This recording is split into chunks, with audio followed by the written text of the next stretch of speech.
Hello, hello, hello, and welcome to episode 44 in 4 months. Pretty awesome.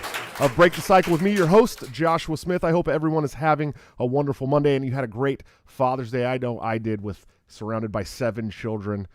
It's always Father's Day in our home. But anyways, I hope everyone's having a good day. Start off with some sponsors. Of course, we have Lorenzotti.coffee for all your delicious Italian coffee needs delivered directly to your door. Bring the taste of Italy home. Use BTC at checkout for a 10% discount. And AnthemPlanning.com for all your emergency and crisis planning needs. Executive producers of the show, please go check these people out. See what they can do for your business or your home or your personal life. And I'm saying Top Lobster last this time because I want to give a huge shout out. We're kind of building a team here at Break the Cycle, and he is one part of that team, and it's going really good. But I also want to give a huge shout out to my beautiful fiance, Julia, who without her we would have no Instagram or Facebook because they have banned me for life. But anyways, check out toplobster.com for all your wonderful graphic design needs. Of course, this Disobey Your Local Tyrant with Emmy Award winning Andrew Cuomo on it, who Mr. Cena-side himself.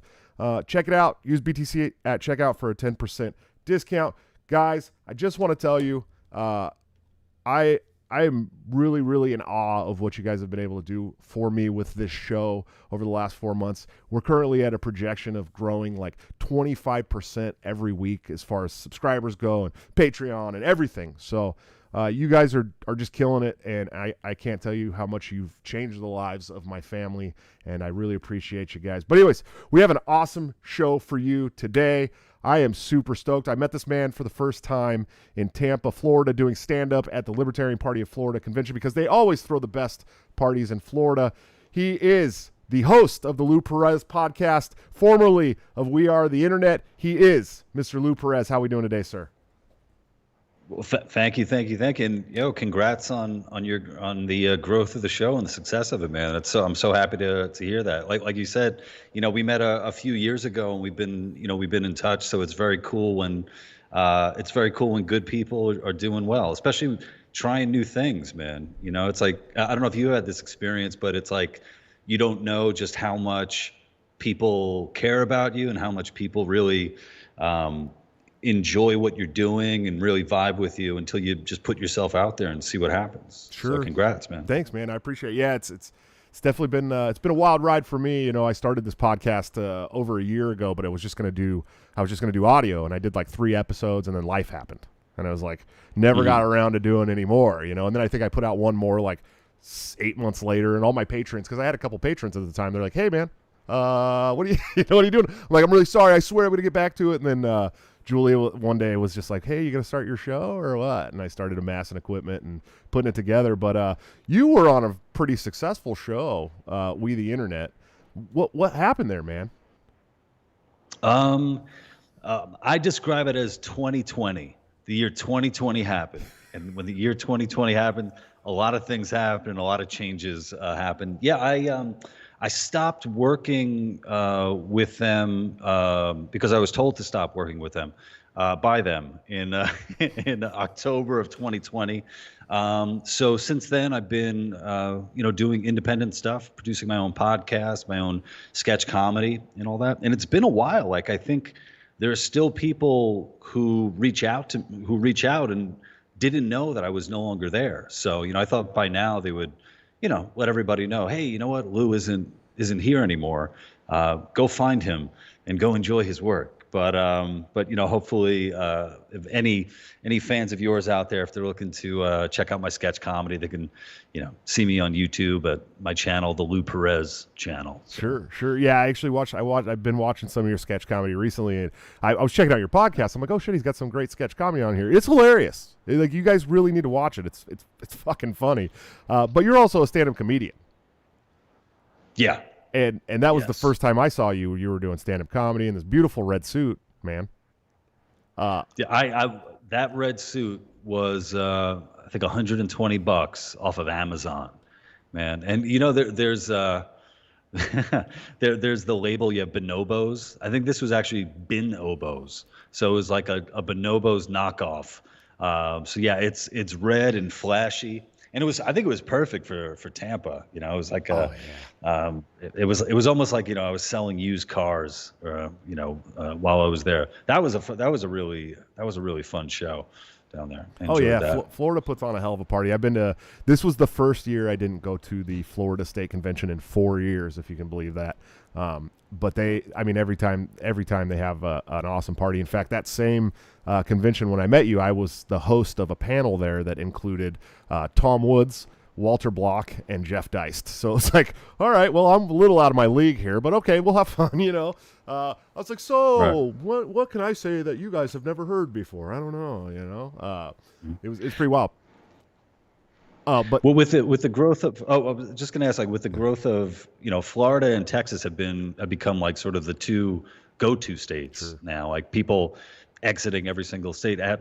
The people going there, have they been seeing like increases in like numbers of libertarians, or is it more conservatives, Republicans, or I think the people going to Florida are like big time Ron DeSantis fans. You know what I mean? I really do. I really do. And I don't get into this bullshit argument about like whether or not DeSantis is a libertarian. I don't think he's a libertarian on most issues, but he has been really good on the the economic terrorism that's taken place over the last year. That's for damn sure.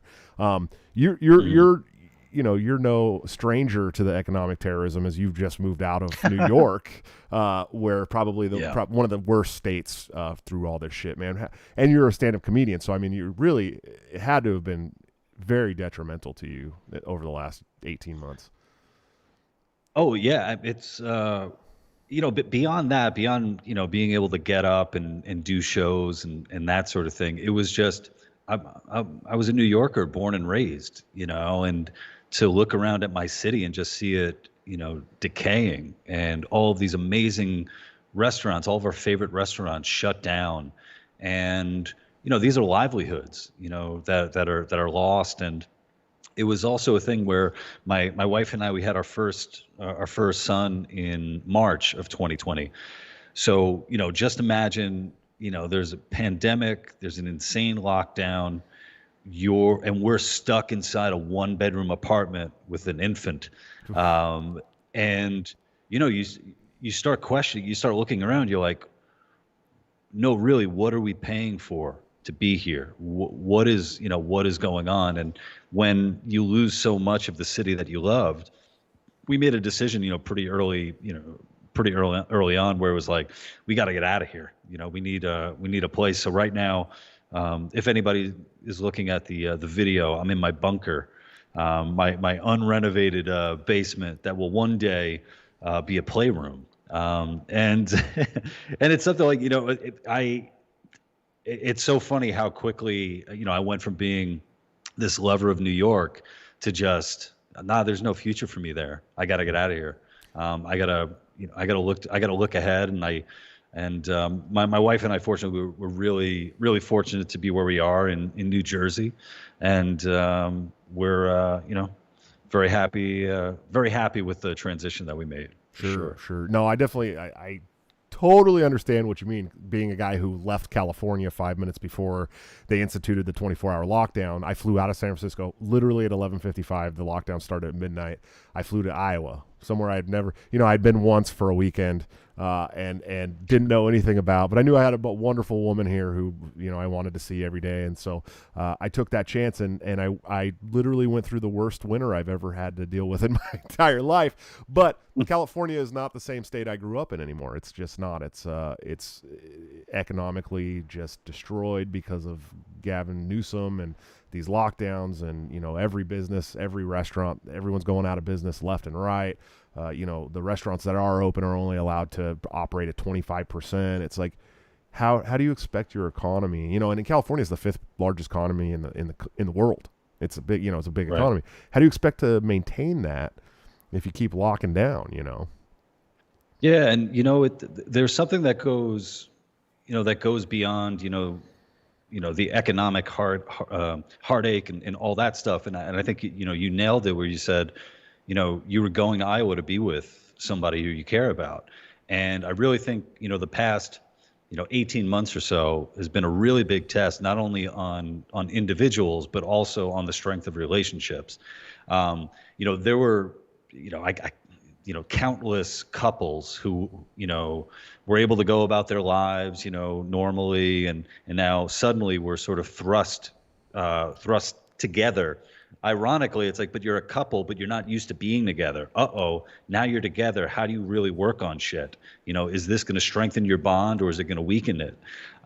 So I think this was a really big test for a lot of people especially with relationships.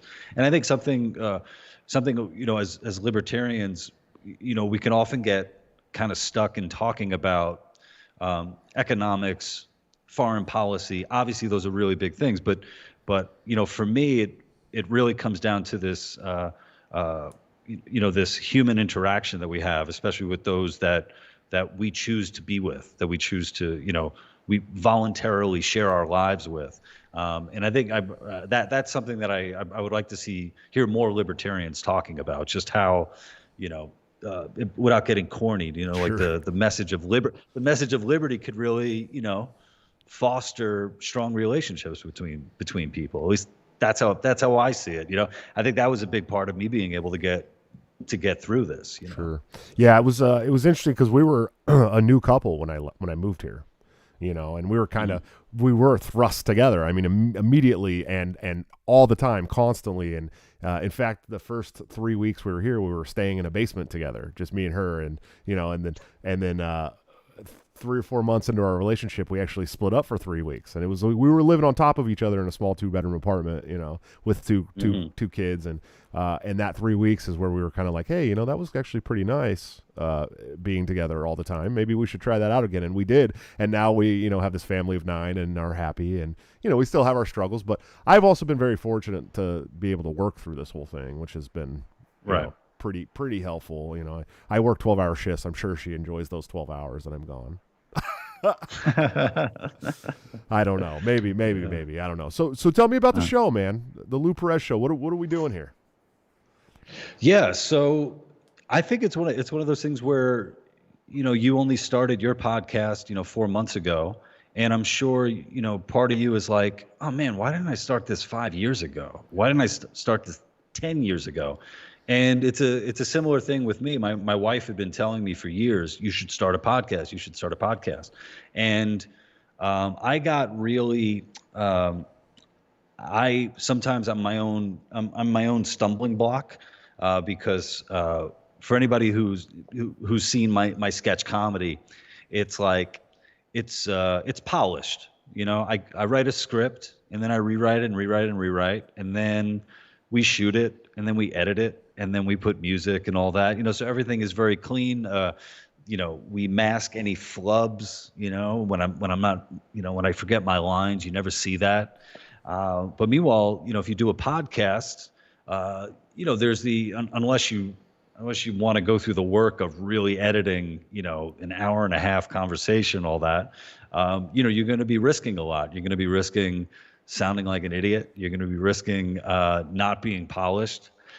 So that was something that I needed to get over, and it was one of those things where when I sort of bit the bullet and was like, all right, I'm going to do this podcast, and I started thinking of who do I want to invite on, and I just noticed that over the years I had just become friends or friendly with people that I'm huge fans of, and it's like, wow, now I have an excuse to get them to talk to me for an hour and a half, which is really good. So that's been a lot of fun, learning, how to do the show better, and also how to sustain a conversation.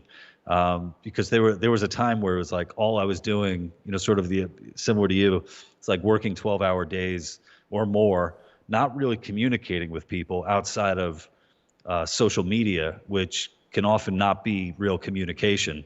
And now it's like, oh, now I need to learn to talk. It's almost like learning to date again. Like these are all kind of first dates. Like, how do I do this when I'm having these conversations? So it's been fun. I'm actually I think I just celebrated my 38th episode.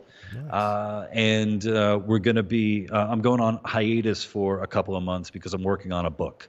So I Right. need to like focus on my book. Yeah, I was gonna ask you about that, but first, I want to say I have a similar story. I mean, I traveled around the country for 4 years. I went to 40 states over the last 4 years, and I got to meet great people like you and Dave Smith and Tom Woods and all these great people and Scott Horton, and that's really was the same thing for me. It was like, well, I got all these contacts now, man. None of them are talking to me in Twitter. I might as well hit them up and see if they want to have a show with me. But why don't you tell me about the book, man? How's that going? What's that going to be? Yeah. Josh, can you hold on one sec?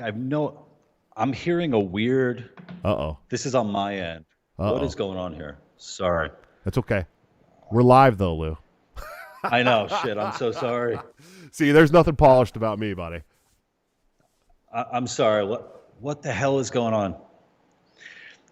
I sound like a madman because I have like 3 voices right now in my head. Oh, are you echoing This really is so. bad? Yeah. Let me try to. Let me see what I could do. What the hell is going on? Okay. There we go. I had a video running in the background for some reason. Oh, I'm good. so sorry. Oh, about that's that. okay, buddy. That was incredible. It was almost like, dude, I got another fucking video going on. What the hell? Sorry. Hey, Okay, hopefully that never happens. For the record, I want everyone to realize that I didn't boomer the audio this time because my fans Yeah. are used to that.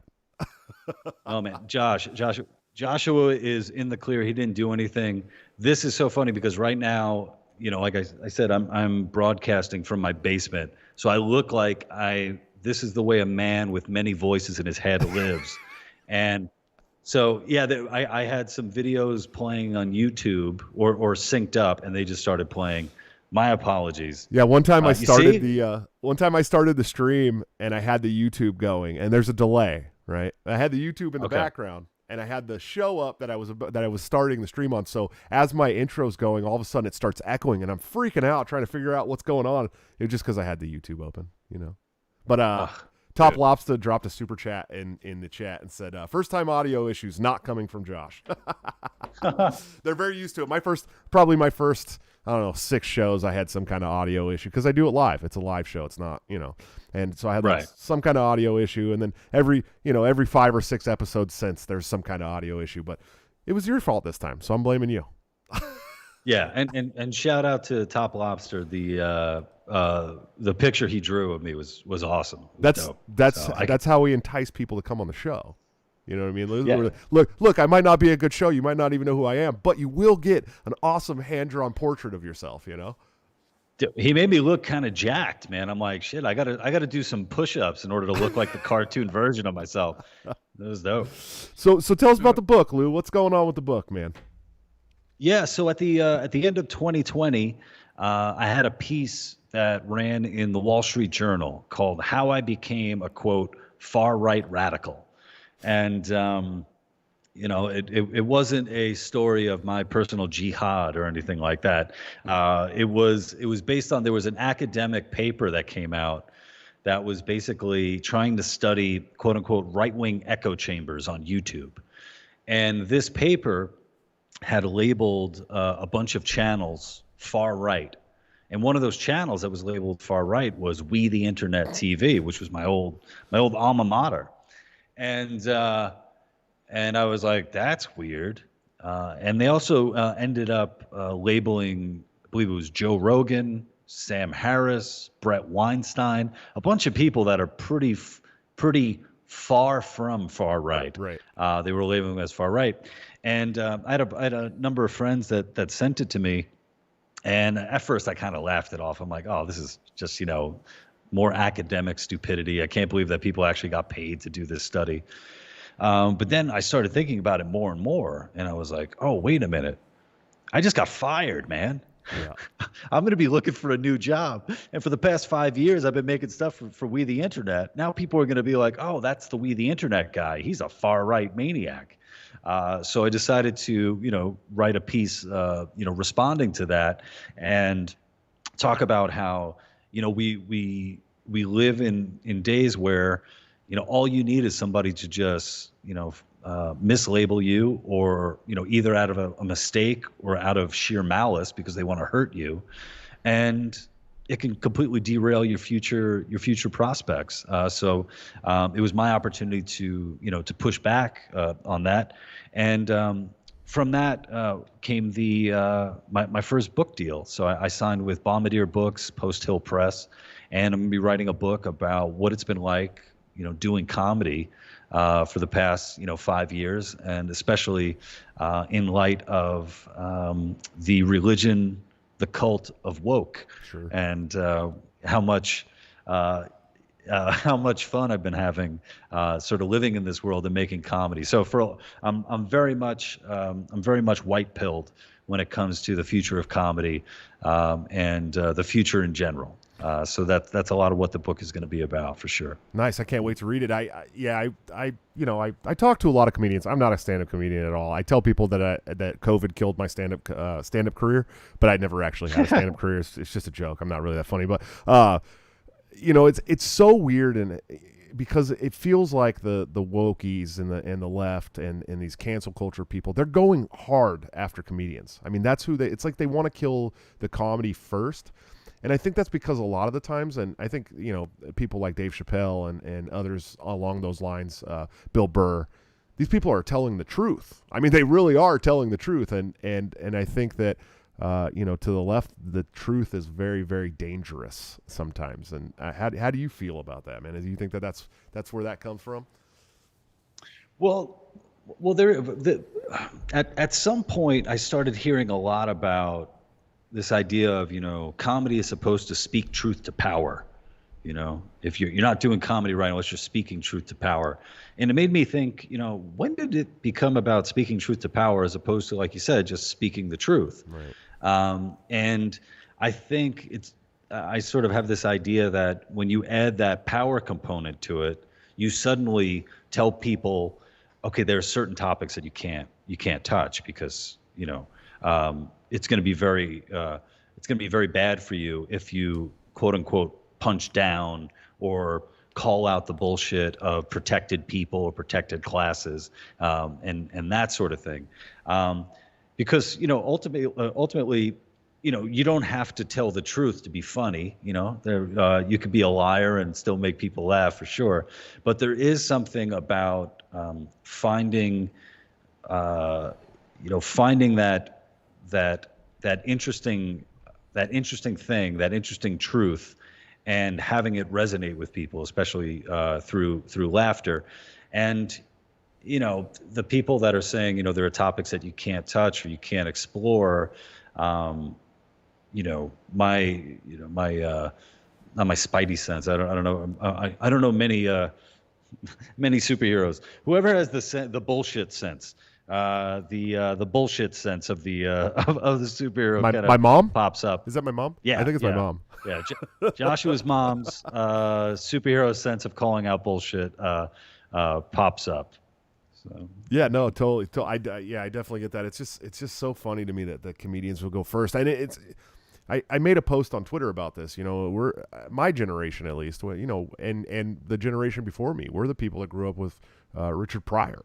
It's like, right. It's like, why are you so offended at comedy? We grew up with South Park and Richard Pryor and all these great comedians that, said whatever the fuck they felt like saying, and there was no problems. Everyone understood that comedy was a way to deal with dark topics. I mean, that's literally, that's why we laugh. We laugh to feel better about ourselves and feel better about situations, and comedy is something that really points you in that direction. It just blows my mind that that's the thing they'd go after. Mm-hmm. I don't know. Well, I think it's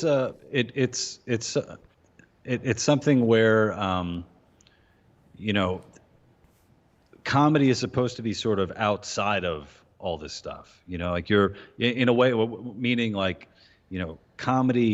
comedians have been given sort of this this skill set and also this license to take on stuff that you normally wouldn't. You wouldn't talk about around the cooler at work because it could be inappropriate, right? And I think there's something to that where you have people who they have, kind of a this tyrannical streak in them where they want to control life in every single aspect for other people, right? Even the stuff that people can laugh about. So you have people who, the idea that, the personal is political, right? Well, for me, the personal isn't political. I like to separate my stuff. The stuff that I do on stage is different than me taking my son to the playground. Like I don't mix this stuff. But there are those out there who want everything to be political, right? And if everything is political, well then, even comedy has to be political. And then that, comedy then has to be used as a weapon to, shut people up or to push, certain agendas. And it can suck, but I mean, you just look around, there's just a ton of really great comedians out there, pushing back and doing great stuff in this environment. It's opened the doors, I think, to so much material that has been, I don't know, like you said, you said the word dangerous, Yeah, it could kind of feel dangerous. The idea that, you can get kicked off of a platform for a joke. Like, hey, that is kind of dangerous, maybe that's the closest some of us will get to being dangerous, in our whole lives. So. Sure, yeah, absolutely. I know some about getting kicked off platforms. I actually got, if you can believe it or not, I've been kicked off of Facebook and Instagram for guess what I said? I said, I wonder if there's any truth to the fact that this Wuhan lab may have accidentally released this virus. And so in October, I got removed from Facebook for that, and now it's kind of the accepted narrative. So. Isn't that nuts, man? Like, it's I don't know if there's like a more, just perfect example of, the attempts to, quote unquote, get rid of, misinformation or disinformation, just coming around and showing just how inept and how awful that whole censorship can be. It's really messed up. Just think about all the time too that could have been spent, actually investigating and exploring what the hell happened, but you shut it down right at the beginning. And also think about it, like, that's one post or one tweet that you put out. Then your whole body of work up until that point is gone forever because of that one thing. Yeah, 11 years. 11 years on Facebook. Yeah. Yeah, I was looking back and I'm like, damn, I think I might be close to 15 years on this, or maybe even more. And yeah, it's like it's kind of sad to say, but it's like, wow, I grew up on Facebook. Yes, exactly. It was like MySpace to Facebook, man. Yeah. I graduated college. I became a father on Facebook. Yeah, no shit. It's funny. It's really a sad thing for me because I had pictures of my other son who doesn't live with us that I'll never see again. As the pictures, I'll never see those pictures again because I had uploaded them to Facebook from a phone that I no longer have, and I was like, well, I'll always have my Facebook, and then my last pictures with my grandfather before he passed away are on Facebook. I'll never see those pictures again, and it's like I peeled and I peeled and I peeled, and I was like, yo, dude, just tell me what fucking tweet it was that I did it wrong, and I'll take it down. Like, you know what I mean? I'm 11 years of my life on here. I mean, you got family pictures and shit, and nothing ever worked, man. It sucked, but MySpace never would have thrown us off, Lou. No. MySpace would love for us to come back. Actually, MySpace right now is standing outside my house with a boombox, just saying, "Please take me back." Playing Peter Gabriel. If they were smart, they'd go this "we won't cancel you" route, and they'd bring a lot of people back. I bet. And we'd all fucking learn how to do JavaScript again and start making shit move on our pages and yeah, the good old days. Yeah. Well, yeah, and I'm just thinking like, it's so easy. At least for me, it was just so easy. The whole experience of like, oh, I don't like this person. I'm gonna unfollow them or I'm gonna block them. Thank you. That's it. It's so simple that it's obviously their intent is not for the best user experience, right? As anybody who's still on the platform, like every, the changes that they seem to be making like every other week with, either the design or the interface and all that. It's like, it's like Facebook and Twitter and YouTube. It's like, do you guys want anybody on here? Like, what are you after? What's going, Only what's the going on? approved narrative, Lou. Right. Only the approved narrative. And I don't know how deep you've gotten into the term the cathedral. I talk about it a lot. When it was coined about the corporate news media, as Michael Malice would call it, the government, obviously, and academia. But I like to add big tech into that. I think that big tech is a part of that holy union of people who get to tell you what the narrative is, and I was listening to who was it? Oh, Ron Coleman, the Ron Coleman podcast. He's a lawyer working on a big case for First Amendment stuff, and he's actually coming on the show in July. Really awesome Jewish guy. Is going to be awesome to have on. But he was talking to Jack Pobasek or whatever his name. I always forget his name. He's the guy who made the Antifa movie. And he was talking about how in D.C., essentially all these agencies, they get all of all of what they're doing comes right from the Post and the Times. And you know what I mean? It's like whatever the media is putting out is what these people are saying, which is scary to think about. I mean, it's really fucking terrifying to think about the fact that the media is controlling some of the government's narratives, but that's what it is. It's the cathedral. It's the holy union. And I believe 100% that, big tech, especially the social media, big tech platforms have completely become a part of this holy union. And they're, if you're not of the approved narrative, you can't have a voice in the town square. And really these platforms have become the town square for us. Mm-hmm. No, for sure. I mean, my career has been made on these platforms for sure, especially starting out in the early days of YouTube and posting stuff. And it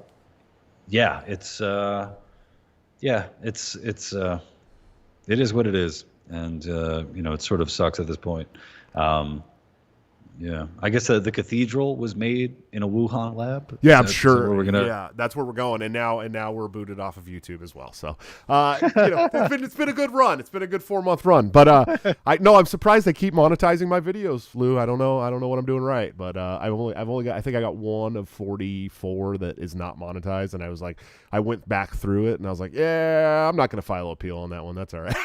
I think it's actually my show with Shane Hazel, who's running for governor of Georgia, and he's pretty hardcore, man. He's like, all right, fuck you, government, like he's one of them guys. So yeah. But yeah, go ahead. Yeah, I don't know if I've ever met Shane in person, but I believe we're Facebook friends. He looks like a pretty badass dude. Yeah, too. He did some gnarly shit in the war. So. Yeah, he looks like the type of dude who just like he'll wear a suit, but he'll like wear a suit to the gym and just be doing shrugs and just fucking going. He's a big guy too, man. After. Yeah, he's a big guy. The first time I met Shane, I had talked to Shane a bunch online because he's Mises Caucus guy, and I showed up to the Georgia State Convention. And he'd been trying to get me on his podcast Radical for a while, and I walk in the door, and he basically this big old hand comes out. Hey, we got a setup over here in the corner. Come on. I'm like, oh, hey, Shane, how's it going? Yeah, absolutely, buddy. Whatever you need from me, let's go. Don't hurt me. Holy shit, I'm a big guy. He's a big guy. But speaking of the Mises Caucus, so you've recently become a libertarian, full-fledged, man. Yeah, capital L. For a while, I was, registered independent, and then I was living in New York, and I figured, I'll. It was almost a goof where I was like, you know what? I'll register as a Democrat, and I put it out there. I'm like, I'm about to piss off all my Republican friends, and all my Republican friends were, cool with it. They didn't really give a shit. But when I moved to Jersey, my wife and I had to change our licenses, and which right off the bat means I'm a bad libertarian, and that I bow down. How dare you? I'm a bootlicker with a license. I'm sorry. I want to be able to drive in this state. And it was funny because the whole process took maybe like 5 hours. 5 hours and just bureaucracy, right? And it's almost like, well, if I wasn't a libertarian before, the NJ MVC definitely made me a libertarian. So I registered there. And as far as the Mises Caucus goes, we were talking a little earlier, you know, as the Mises Caucus started getting more vocal and had a much larger presence, I started looking around. I was like, oh wow, I'm either friends with these people, or I'm connected with them in some way. I was talking about Angela McCardle back when I was living in Los Angeles. Angela would come to live shows that I did, and she was always great and very supportive. And it was like, oh wow, it happens to like a lot of the people who I enjoy listening to and I enjoy speaking with, and who I think are doing whose messaging I think is doing great. I'm like, they're okay. I think these are my people. So not necessarily bit the bullet, but I'm like, yeah, you know what? I'll be a part of it, and let's see what I can do. If there's anything I can do. Although sometimes I think people run the risk, especially when I have friends of mine who have volunteered for other political stuff. Like I knew a guy who phone banked for Hillary Clinton back in the day, right? And I almost wanted to say to him, yeah, dude, I don't know, you're not that likable of a guy. You might actually be fucking up your cause. So my apologies to the Liberty Movement. My apologies to the LP, the Mises Caucus. If I hurt you guys, just let me know, and I'll get the fuck out. No, man, we're happy to have you. I won't bother you guys anymore. Happy to have you. The more comedians, the better. Then every time one of you guys says something stupid, we can just be like, hey, he's a comedian, dude. He's saying a joke. It's a joke. That's it. That's it. No, I've been saying. I said it to my friend Adam Nutter when he was on here. I was like, we need a libertarian comedy tour with you, Dave Smith, and Adam Nutter. Man, that would be awesome. Awesome. That would be fantastic. Yeah, we'll set it up. We'll set it up, man. Adam Nutter, I know you're listening. Nutter's in Pennsylvania. Dave's in New York. You're in Jersey. It's perfect. Everyone's right there. You know what I mean? Go. But I'm not coming to New York. I think Dave. I think Dave has a baby on the way. I have another baby on the way. So Do you like that? Yeah, but we gotta get some libertarian dad jokes going. I think that might be that might be the next step. Yeah, absolutely. I mean, I think Dave's about to have his second, and I guess they're having a boy, so he'll have a girl and a boy. You guys are all trying to catch up to me, though. So. Yeah, dude, you're on another level, man. The Brady Bunch has nothing on you, brother. Yeah, it was funny. We were watching, and my fiance's constantly like, "Oh, I want to have another one. I want to have another one." I'm like, "Holy shit, fuck! I don't know." I'm like, I'm basically in a situation where it's like I'm gonna sneak out one night at midnight to a 24-hour fucking snip place and be like, "Hey, can you guys quietly take my nuts, please? Because I don't need any more." But we watched. A couple weeks ago, my fiance's daughter's like, "Hey, I really want to watch this movie called Yours, Mine, and Ours." And I'm like, "Okay." So I put it on, and they had 17 kids or something between the two of them, and my fiance's like, "This is what I want." I'm like, "Fuck no!" Wow. Could you imagine? Wow, man. Yeah, I think some people are really just it's sort of in their blood to have a lot of kids, to be able to handle that. My wife and I, we love our son. We have another boy on the way. But I mean, when you talk about lack of sleep and all that, it's real. We didn't realize until it hit us, I'm going to be up. Hopefully I get to sleep tonight, and then I'll be up at probably 5:15 in the morning, because the little guy's up and at him and needs to wrestle and all that. What's it like Father's Day with all those kids? Is it a competition on who can give you the worst gift? No, it was. I didn't really want to force Father's Day on some of them, because my daughter and I, it's our first time actually spending a Father's Day together in her teen years. Oh. So I didn't want to force it on her too much. And then, the two that we've adopted were really sweet. I put out a post on Twitter about my heart son. He wrote a really beautiful letter. So when we picked him up, he was supposed to be in the 4th grade, but he hadn't been to school except for one day of 1st grade. And so he didn't know how to write at all. He could read very well. I guess he had been reading a lot of books on his own, so he could read and spell, but he didn't know how to write at all. And so he wrote me this handwritten letter. We've had him for 8 months, and he wrote me a handwritten letter, and it was I'm a big softie. I was crying like a little girl, and he's you're the best father figure I've ever had. I love you, Dad, even when we're fighting, I love you. And then he said, I love you even when you don't give me sugar. And it was just like, oh, okay, buddy, thanks, I appreciate it. I'm going to go to the bathroom now. And but yeah, and then my boy is he's so little, he doesn't know what Father's Day is, but he's huge. He's probably the biggest kid in the house. He's 6 months old wearing 18-month clothes. He's humongous. Wow. Yeah, we haven't even started feeding him real food. He's still drinking the boob, so still drinking that boob. Still Wow. drinking the booby milk, man. Yeah, the downside, like, breastfeeding is amazing. The breasts are incredible. What happens to, a mother's breasts. But unfortunately, Dad's not allowed to touch them because they hurt. And it's like I'm trying to think of a better analogy. It's like going to grandma's house. You're not allowed to touch anything. It's unfortunately except it's just amazing titties all over the place. Yeah, exactly. You're like, but they're like the biggest ever, and I can't touch them. This is terrible. Yeah. No, we've been pretty good. He eats enough that she's not super swollen all the time. So this kid. The first time she pumped and left me with a bottle to go to work when she was still working, he had eaten all 3 of the bottles that she left me within about 2 hours, and I'm going, hey, you're gonna have to come home. He's wow, wild kid. I mean, it was like, I think each bottle had like 4 ounces in it or something, but I mean, within an hour, it was I'm imagining drinking 40s of. It's crazy. We started yesterday, actually, first time he's had anything other than booby milk to eat. We went out to brunch at a really cool place here called the Machine Shed, and I fed him a couple little pieces of steak, just little tiny shreds of steak, and he was in heaven. And then we got him home, and he had the biggest blowout he's had since he's been born, all over my fiance, all over her dress. And I'm like, oh man, she's like, no more steak for now, But he was a pooping, man. He was a pooping. So, oh my god! And just off probably 2 or 3 little shreds of steak. I mean, it was like his stomach was like, what? Yeah, my son now, he won't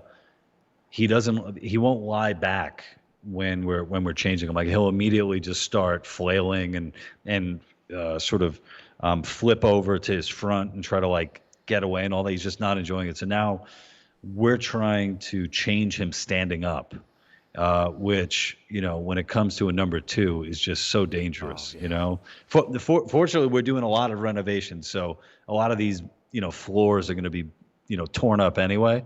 So we don't have to treat them the nicest.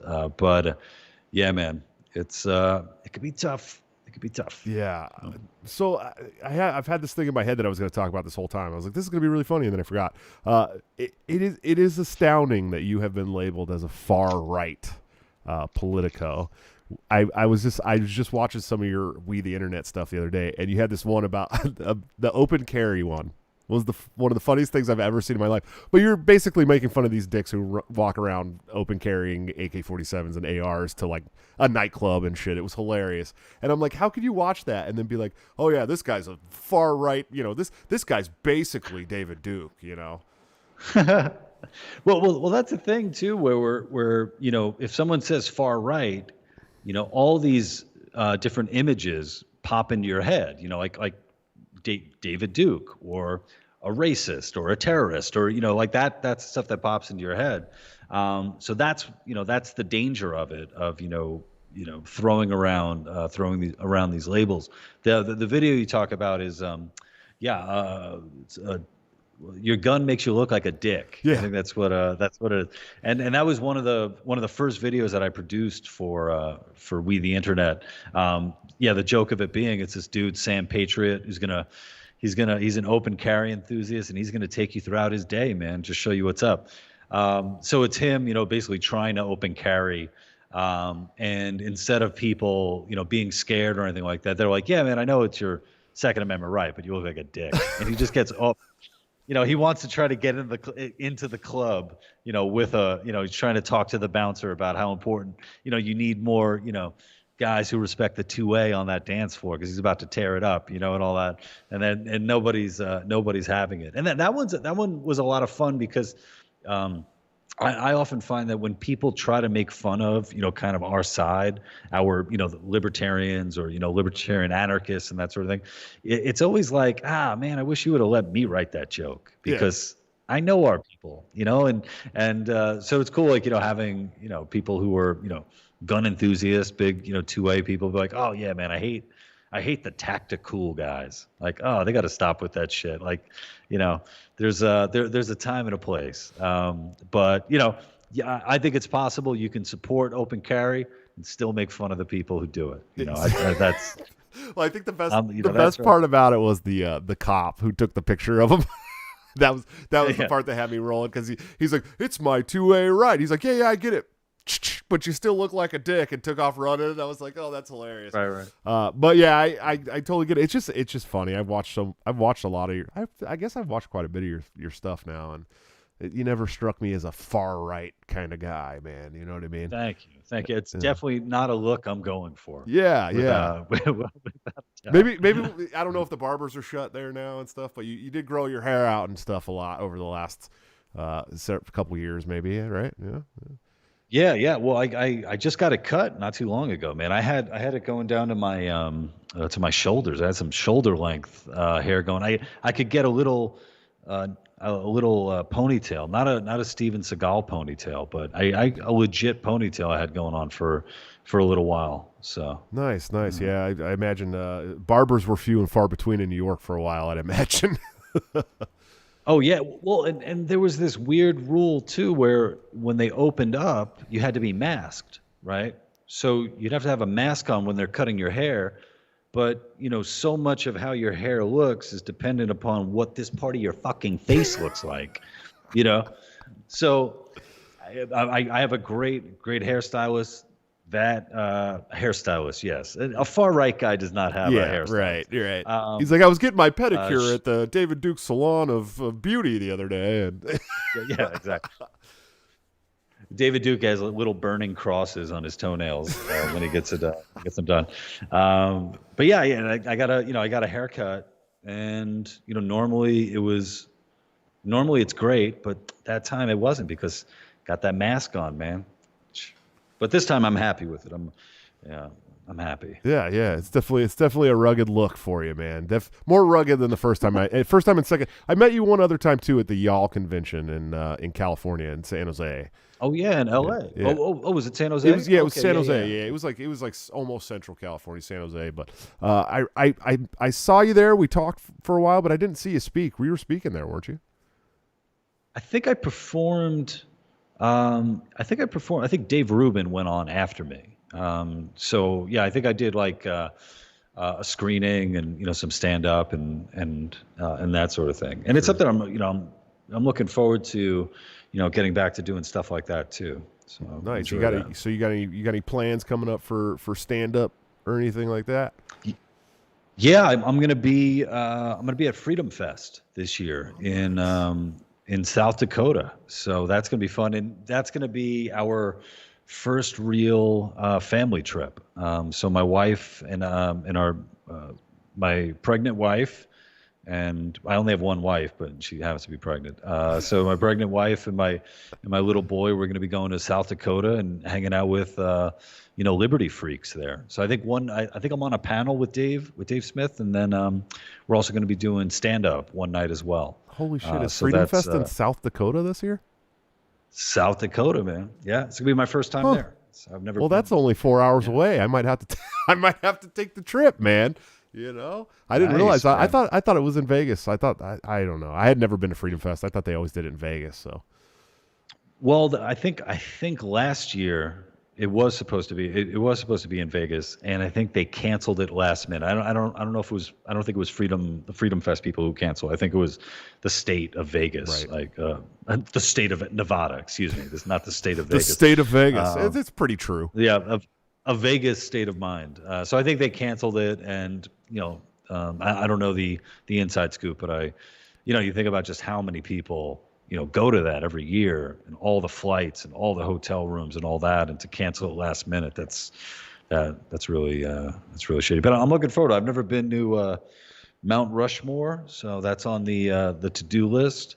Yeah, I'm looking forward to that. Yeah, for sure. bunch of dicks carved into the mountain up there, man. That's really, you know what I mean. I'm just, yeah, I might have to take that trip. That's not far. I thought for some reason I had in my head that it was in Vegas. I remember it was supposed to be in Vegas and they canceled it because I was gonna go because I was living in California when they were setting up for that, and I was like, well, I'll just, it's like San Francisco to Vegas is like a $90 flight round trip or something. It's super cheap because they want everyone from the Bay Area to go to Vegas because you spend a bunch of money there and then you come home and it's a quick trip. So, but I could make it to South Dakota, man. That's exciting. Shit, that's cool. Nice. Maybe I'll see you there. Have you been to like every state? Like, have you been all over the country? I think there's like four. I think there's 4 states I haven't been to now. I want to say, let's see, Maine. I think South Dakota is one. Maine is one. Yeah, I know there's like 4. South Carolina. I haven't been to South Carolina, but I've been to North Carolina. Yeah, it's very, very few far between. It wasn't always like that, but then I went to 40 states over, 4 years, and it was like, wow, I've been to almost every damn state now. And I think the other ones are a couple up in the north, in New England somewhere. But I've been to like Connecticut, Rhode Island, maybe parts of Mass, but never like Boston proper. So yeah. Well, I bring it up just because there's so many people who live in the States who will never visit every state, and see what's out there. And I think one of the really good things to come out of the pandemic and the shutdowns and all that, and is you don't have to be in LA and New York to make a living. There are a lot of people who are able to now work from wherever. They're able to get the job done remotely, and I'm hoping that opens up a lot more of just the I hope people become a lot more open about visiting other parts of the country, because I dig it. I really like it. I've never been one of these sort of these coastal snobs. Sure. Or maybe I have been a coastal snob. I don't know. The coastal elite. Your coastal elite. Yeah, the coastal elite. Yeah. Well, maybe because I'm not elite. Maybe that's why. Like, oh, fuck these people, man. I'm not elite. Fuck you. I don't need you. I'm going to South Dakota. No, it's funny. I'm a California boy, born and raised Bay Area, but I live in Iowa now, and actually, it probably would blow your mind to know this, but I make more money in Iowa than I did in California, and it's a third of the living cost of living. I mean, if that, it's insane. We have this big giant 4-bedroom home with a huge backyard, and it's $1,700 a month. But then you go to California, the same home, but it's a $2 million home. Dude. Easily. Yeah. So you got really lucky, man, and I'm happy here, even if I got to deal with these shitty weather winters. But you're kind of used to those cold winters, I'd imagine, up there in New York. So yeah. This is I heard up here. I heard we get hit hard, like harder than in where we were in New York. But we'll see what's happened. We like we were here, I think the first week or the second week. It was about 3:30 in the morning, 3:30 a.m. And you just heard like the loudest, scariest sound imaginable. It sounded like a fucking rocket ship was like being launched from under us, and I got to go look into that because this is my house. I got to go look into it. And we come downstairs, and it turns out like there was like a backup with the septic tank, and there's flooding all over. And I start counting the dumps that I took during the day to be like, oh no, this is gonna be some really bad water. And it was a terrible situation, but me and my wife were like, it's better than living where we were. This is great. And we actually it was like we got through it without me getting all stressed. I have a tendency to get stressed out and shocking. Like a little bit of a neurotic comedian, who would know that. But it's a thing where it's like, the trade-off, we'll deal with that and we'll get through it because we're in a place that we want to be. And it's worth it because there's this is our home. This is our future. Sure. And I think I'm happy. I'm so happy to hear that, you and your family are doing so well, out there in Iowa. I want to hit up Iowa at some point. It'd be Dude, there's great, several comedy clubs great in Des Moines. Des Moines is a lot cooler than people think it is. I promise, absolutely. So, if you could get together with Dave and Adam Nutter, I told them I'd be happy to help you guys book a show here in the middle of the fucking country, dude. So. I would love that. That would be fantastic for sure. Sounds good, man. Hey, Lou, I really appreciate you coming on. Can you tell these great people that are watching, where they can find you, how they can follow you, how they can support you, sir? Yes. Joshua, thank you so much for having me on. You guys can sign up for my newsletter at thelouperez.com. And if you're looking to support me, I am at thelouperez.locals.com. For those of you who aren't familiar with Locals, it's sort of like a Facebook Patreon hybrid where you can join my Locals community. You can get exclusive content. You'll see stuff that I put out earlier than everybody else in the rest of the world. And you get to support me as well. And you don't have to worry about, having to deal with the fate that Josh had to deal with over at Facebook and getting kicked off Facebook, and there are no Twitter suspensions on Locals. So I hope you guys can come check that out, and please check out my sketch comedy as well. Yeah, absolutely. The YouTube is great, man. I'm a big fan of yours, Lou. I can't wait to see what you do in the future, and I'm super stoked for your move to New Jersey. I hope it is everything that you guys wanted, man. Thank you, brother. Yeah, absolutely, brother. Thank you. We will talk to you soon. All right, guys, another awesome episode of Break the Cycle. Lou is just the coolest fucking guy. A lot of people, I talk to a lot of comedians, and a lot of those guys are real funny on stage, and they're not funny in real life. Every time I've met Lou, he's hilarious. He's awesome. He's down to earth. He's a great guy. Please go follow him. Please go check out his show. He's got a great show. His sketch comedy is hilarious. If you haven't watched The Woke Godzilla yet, you definitely need to check it out. Shit had me rolling today. It's good stuff. Make sure to check out my sponsors at lorenzati.coffee for all your delicious Italian coffee needs delivered directly to your door. Bring the taste of Italy home. Use BTC at checkout for a 10% discount. And toplobster.com, the man, the myth, the legend, where you can get this awesome Disobey Your Local Tyrant Andrew Cuomo, Mr. Cenacide himself shirt. Use BTC at checkout for a 10% discount. And anthemplanning.com, executive producers of the show, all of your emergency and crisis planning needs. Check these people out. Wonderful people. They're Mises Caucus, Delaware based. Awesome. Great stuff. Tomorrow, I'm going to have Dr. Karlin Borisenko on.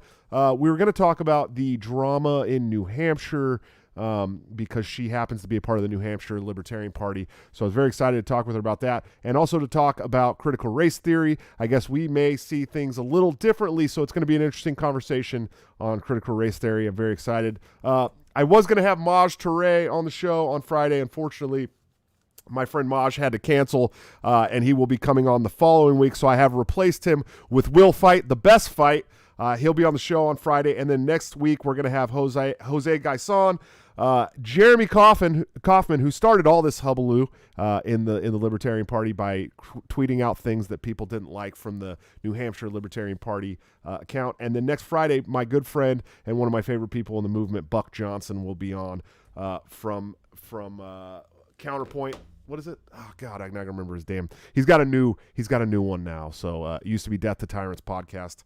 I'm excited for the weeks ahead. I hope you guys will check out my Patreon as well, patreon.com/breakthecyclejs. Awesome tiers there. You can get Top Lobster gear 2 weeks early before the Gen Pop does at like a 30% discount. Super, super deep. Discord server chat. There's about 65 people in there now. Awesome people. If you hate Patreon as much as most libertarians do, you can also do the same thing on subscribestar.com/breakthecyclejs. And you can join my page right here on YouTube by hitting that join link. You will get your own special badges, depending on how long you become members for, that are hand-drawn by Mr. Top Lobster himself. And coming soon will be awesome emojis that you can use in this chat, and I know you guys will enjoy that. So I will see you guys tomorrow for the show with Dr. Karlin Borisenko. Until then, don't forget to break the cycle.